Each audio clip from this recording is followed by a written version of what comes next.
I remember early on just seeing Guillermo sitting behind the monitors and drawing the storyboards as we were going. The fact that he was quilting the film as we were filming it, so cutting the film. You know, sometimes we would do a take and it would be cut right into the flow of the edit, and to see that in the moment in real time was a very unique experience.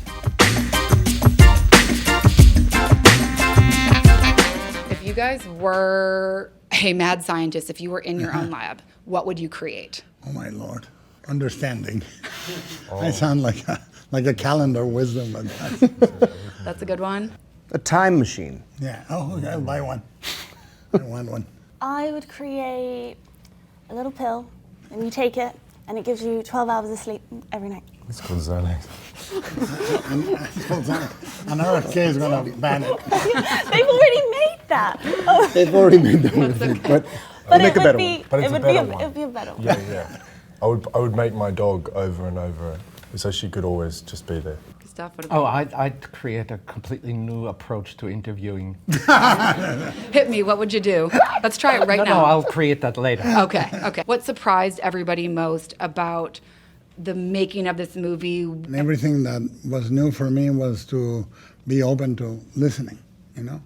I think the younger you are, the more you want to say how things should be.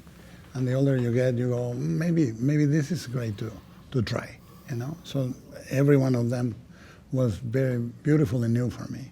I guess what surprised me the most was just how much we laughed, how much joy we had, how he was going to direct me with dirty jokes mostly, how inclusive everything was. You know, there's no secret whisperings behind monitors. You know, everything was an open book. So if something was wrong, everybody knew it. If something was great, everybody knew it.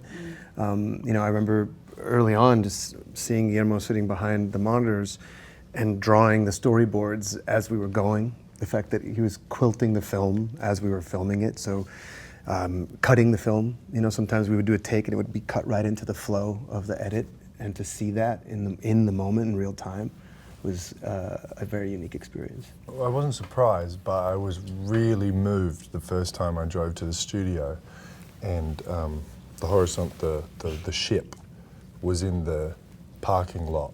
This giant full ship on hydraulics was in the parking lot, and then there was these 3 sound stages, and each door that you opened was like this dream gate into this like magical world, like with castles and snow and moss in the walls and water running through the sets. Everything was practical and right in front of me, which is not a surprise because you're working with Guillermo, but when you actually, you know, you get in your SUV out of the hotel and then you arrive and there's an ice scape in a car park in Toronto, it takes your breath away. Yeah, It's called December in Toronto. that's true. but yeah, exactly. I want to ask about like the movement that you created for the creature. I'm a decently gangly fellow, so I think my body informed a lot of it, and Guillermo had a great idea of working with a Buto coach in the time leading up, which is this sort of Japanese dance of death, which is kind of means reanimating a corpse. But it's kind of all there in the script when you think about a character like this. Mia, were you always going to play the 2 parts, or did that kind of come in, that was from the beginning? Yeah, originally I was going to play 3 parts, and Guillermo shared that with me on our very first meeting.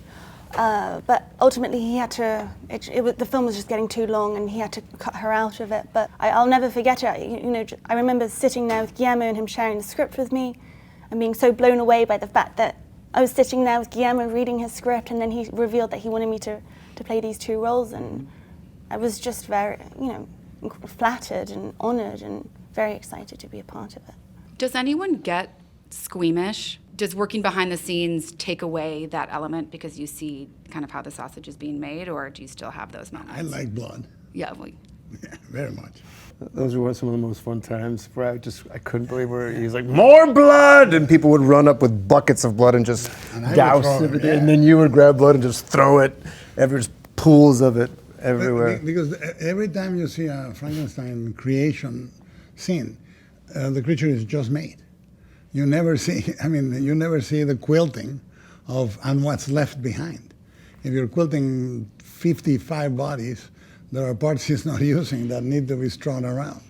And it's like we follow in detail little inserts and close-ups and beauty shots, and then at the end, oh, I have all this left over. What was the blood made of? Oh, it's always carrot syrup. Always, yeah. Okay. It goes very well with pancakes. What is a creature comfort that you guys need when you're traveling for work or on a production to like make you feel comfortable, settle in? What like can you not leave home without? Ketamine. Films, movies. To watch. Yeah, I have 7,000 movies that travel with me.